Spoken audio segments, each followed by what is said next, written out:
नमस्कार दोस्तों, कैसे हैं। दी जॉब क्रिएटर में आपका हार्दिक हार्दिक स्वागत है। आइए दोस्तों, आज से हम एक नए अध्याय के रूप में शुरू कर रहे हैं। आज से हम आपको कुछ दिनों तक एक बेहतरीन टॉपिक लाते रहेंगे, जिससे कि आप अनभिज्ञ होंगे और उस टॉपिक के बारे में आपको जानकारी दी जाएगी। तो आज का हमारा टॉपिक जैसा कि दिख रहा होगा, ब्लड मनी। दोस्तों, ब्लड मनी होता क्या है? ब्लड मनी जैसा कि नाम से स्पष्ट है कि ब्लड रक्त, मनी मतलब धन, यानी कि ब्लड मनी क्या है कि रक्त धन, यानी कि इसका मतलब ये नहीं हुआ कि रक्त लीजिए और धन दीजिए, नहीं।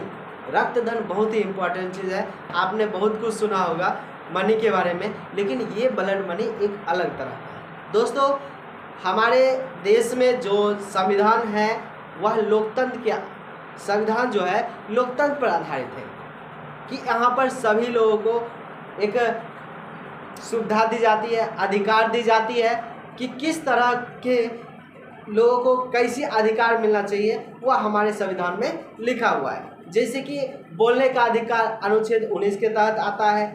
आपको कहीं आवागमन की सुविधा चाहिए, कहीं देश के किसी भी कोने में जा सकते हैं, यह भी जो है संविधान हमें सुविधा देती है। अपने प्राण और दैहिक संरक्षण का अधिकार प्राप्त है।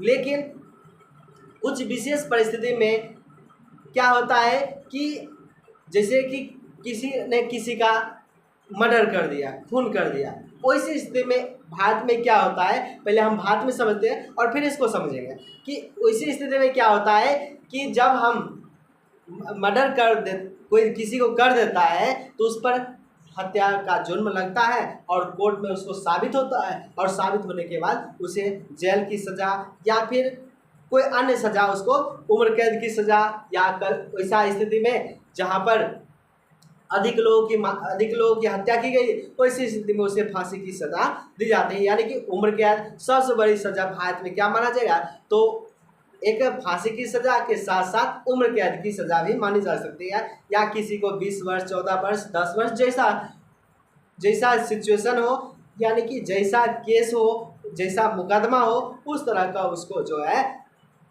उसको उस नियम के तहत उसको सज़ा का प्रावधान भारत में है। लेकिन कुछ विशेष देशों में जहाँ पर इस्लामिक कंट्री है, इस्लामिक कंट्री में क्या होता है, कुछ अलग वहाँ पर रूल चलता है। वहाँ पर हर एक जगह एक लोकतंत्र की स्थापित है, लेकिन इस्लामिक कंट्री में एक वर्ड चलता है सरिया, जिसे हम लोग संविधान का यूज करते हैं। तो उसका भी एक अलग जो बना हुआ है हिसाब किताब, यानी कि कानून जिस तरह से बनना हो, जिस तरह से रूल चलना हो, कैसे हमारा देश चलेगा, उसके लिए या किस तरह का सजा का प्रावधान है, वो सभी अपना जो मानता है एक संविधान के तहत सरिया को मानती है इस्लामिक कंट्री। इस कंट्री में इसी को ज़्यादा प्रावधान दिया गया, इसी का ज़्यादा महत्व दिया गया। लेकिन अपने देश में, भारत देश में लोकतंत्र की प्रधानता दी गई। दोस्तों, क्या होता है कि भारत के बारे में आप समझ गए होंगे, लेकिन अगर विदेश में है, विदेश में अगर कोई, कौन सा विदेश, तो इस्लामिक कंट्री में, अगर विदेशों में है, अगर किसी से कोई जुर्म हो जाए, यहाँ पर जुर्म हो जाएगा तो जेल की सज़ा 10 साल, 5 साल या 20 साल जो भी हो, इसके अलावा उसको उम्र कैद की सज़ा या फिर फांसी की सज़ा। अब इस कानून के तहत भी इस्लामिक कंट्री में फांसी की सज़ा दी जाती है। लेकिन अब जैसे भारत देशों में अगर किसी को फांसी की सज़ा हो तो उसको री अपील किया जाता है, यानी कि पहले होता है डिस्ट्रिक्ट कोर्ट, फिर हो जाता है हाई कोर्ट, फिर सुप्रीम कोर्ट में री अपील करता है। वहाँ से एक बार नहीं 2 बार री अपील किया जाता है कि हमारा सज़ा कम हो सके।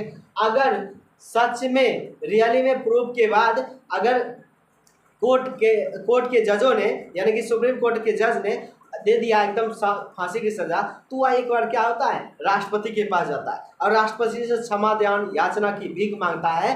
अनुच्छेद 72 के तहत, भारत में अनुच्छेद 72 के तहत क्या करता है, भीख मांगता है। यानी कि सजा का प्रावधान है कि अनुच्छेद 72 के तहत राष्ट्रपति क्या करेगा, वह लोगों को क्षमा याचना के तहत, हो सकता है उम्र फांसी की सजा हो उसे उम्र कैद में बदल दे, या 20 वर्ष की सजा को कुछ कम कर दे, ऐसा किया जा सकता है।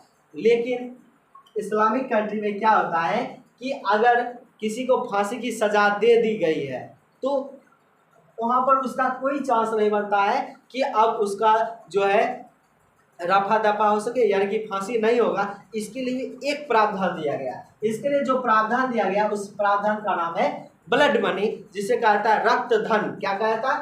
रक्त धन कहा जाता है ब्लड मनी को, रक्त धन। इसके तहत क्या होता है दोस्तों, ऐसा यह रूल दिया गया है वहाँ पर कि अगर किसी का किसी के मतलब कोई अपराध कर दिया, किसी की हत्या कर दी, और हत्या इस तरह की हत्या कि गैर इरादतन, मतलब उसका इरादा नहीं था कि हम उसकी हत्या कर दें, और हत्या फिर भी हो गई, ना चाहते हुए पर भी उसकी हत्या कर दी गई। और ऐसी स्थिति में वहाँ पर एक प्रावधान है कि जिसने केस मुकदमा किया है तो उसके परिवार वाले या उसके कोई सदस्य वह मान जाता है कि उसको फांसी की सज़ा हो गई वहाँ पर उस देशों में, जैसे यमन, सऊदी अरब, इन देशों में या इस्लामिक कंट्री है, फांसी की सज़ा हो गई। तो जो केस किया, जो मुकदमा किया, वह अगर इससे, यहाँ की भाषा में हम लोग बोलते हैं कंप्रोमाइज़, तो वहाँ की भाषा में अगर वह कंप्रोमाइज़ कर लेता है, वह कुछ धन लेने के लिए इच्छुक हो जाता है कि ठीक है कि हम धन देते हैं, हमारा इरादा नहीं था कि इसके साथ अपराध करना। तो अगर ऐसा गलती हो गया और वह व्यक्ति मान जाता है और उसके बदले यहाँ पर कोई धन निश्चित नहीं किया गया कितना धन देना है, तो वह आपस में दोनों जो है वह एक दूसरे से बात करके या कोई किसी के माध्यम से, कानून के माध्यम से वहाँ बात करती है, और फिर वह एक दूसरे को जो है वहाँ का जो सूफी होता है वह आपस में चर्चा करके कहता है नहीं, इतना धन देकर इसे छोड़ दिया जाना चाहिए। हाँ, ऐसे स्थिति में यह जरूरी नहीं कि उसको छोड़ दिया, हो सकता है उसको फांसी की सज़ा ना मिलकर उसको उम्र कैद की सज़ा हो सके, ऐसा प्रावधान वहाँ पर दिया गया। तो उम्मीद करते समझ में आ गया होगा कि ब्लड मनी क्या होता है या रक्त धन क्या होता है, जिसे वहाँ की भाषा में हम लोग बोलते हैं दिया। दिया बोलते हैं, क्या बोलते हैं? दिया। वो दिया नहीं जो जलने वाला था, वहाँ की भाषा में, यानी कि ब्लड मनी को क्या कहा जाएगा? दिया। दिया के तहत लोगों के सजा को, प्रावधान को कम किया जा सकता है, लेकिन उसको पूर्णतः माफ नहीं किया जा सकता है। वह डिपेंड करता है सामने वाले उस किस तरह का जो विपक्ष है, जो उसके विरुद्ध है, उस पर डिपेंड करता है वह किस तरह का माहौल चाहता है या किस तरह की स्थिति बनाना चाहता है। इस पर यह चीज़ होता है। ये उम्मीद करते हैं ब्लड मनी या दिया समझ में आ गया होगा। और जैसे इस पर एक घटना है, हाल ही में एक घटना घटी थी जिसका नाम था निमिषा। निमिषा के को 16 जुलाई को 2025 में फांसी का प्रावधान मिला, और लेकिन इसकी फांसी टल गई। टलने का वजह क्या था कि इसको भारत सरकार भी, यह यमन में घटना घटा, यमन देश में, वहाँ पर क्या हुआ कि इसको फांसी की सज़ा कि मतलब प्रावधान, इसका फांसी की सज़ा हो गई। वहाँ के जो अव्वल थे, या जैसे हमारे यहाँ राष्ट्रपति या प्रधानमंत्री जो भी होते हैं, उसी तरह का वहाँ का जो मेन मुखिया होता है, यानी कि प्रधानमंत्री या राष्ट्रपति जो भी कहिए, वहाँ पर फांसी की सज़ा वहाँ की कोर्ट ने इसे सुना दिया। अब भारत सरकार ने काफ़ी हस्तक्षेप किया, फिर भी यह नहीं हुआ। अंत में जाकर इसके परिवार वालों से, जो जिसकी हत्या किया, इसकी हत्या कैसे होगी? निमिषा प्रिया एक नर्स थी। निमिषा प्रिया जो थी एक नर्स थी, और वहाँ पर नर्स करने के लिए वहाँ पर जाती है, यमन जाती है, और कुछ दिनों के बाद वह क्लिनिक खोलना चाहती है। अब वहाँ पर दोस्तों रूल क्या था कि क्लिनिक, हॉस्पिटल वही खोल सकता है जो वहाँ का नागरिक हो सके, यानी कि वहाँ के लोगों से उसको शादी करना पड़े। तो इसने क्या किया, एक व्यक्ति से शादी किया, और शादी करने के बाद कुछ दिन बाद आपस में अनबन हो गई,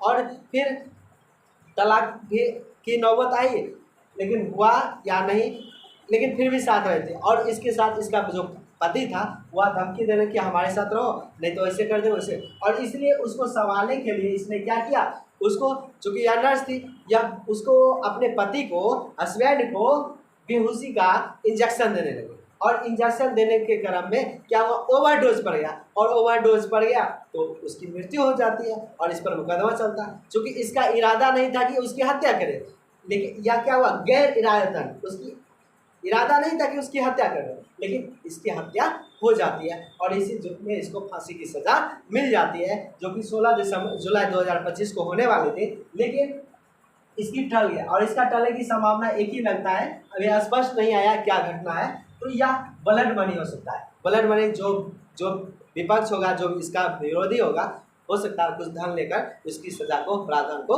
कम कर सके, यानी कि बहुत अच्छा है कि उसको कुछ सजा। दोस्तों जब जैसे सऊदी अरब में क्या होता है, अगर किसी का एक्सीडेंट हो गया जो करता है तो उसको सजा के तौर पर जरूरी है कि जिसने एक्सीडेंट किया उसको धन उसको देना ही पड़ेगा। यह शरिया कानून के तहत वहाँ पर यह ऐसा कहा गया है।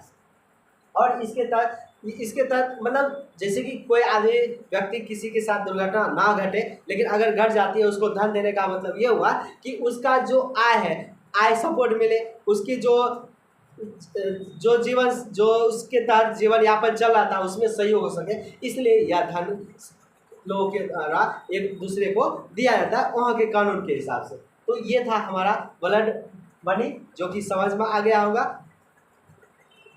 और आप बेहतरीन तरीके से अगर नहीं समझे तो ये समझ लीजिए कि सीधा सजा को कम करने के उद्देश्य से, सजा को कम करने के बदले जो धन प्राप्त किया जाता है विरोधियों के द्वारा, या जो मुकदमा किया उसे प्राप्त होता है, और वही धन क्या कहलाता है, रक्त धन कहलाता है या ब्लड मनी कहलाता है, जिसे क्या कहते हैं वहाँ की भाषा में दिया भी कहा जाता है। यह बहुत सारे इस्लामिक कंट्री में लागू है, और हमारे भारत में यह ऐसा कानून का कोई प्रावधान नहीं है, क्योंकि यहाँ जो है संविधान चलती है, ना कि शरिया।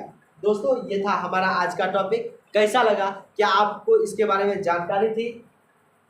और नहीं जानकारी थी, आपको जानकारी मिलकर कैसा लगा? आप हमें कमेंट कर जरूर बताएं। आज के वीडियो में फिलहाल इतना ही, तब तक के लिए नमस्कार।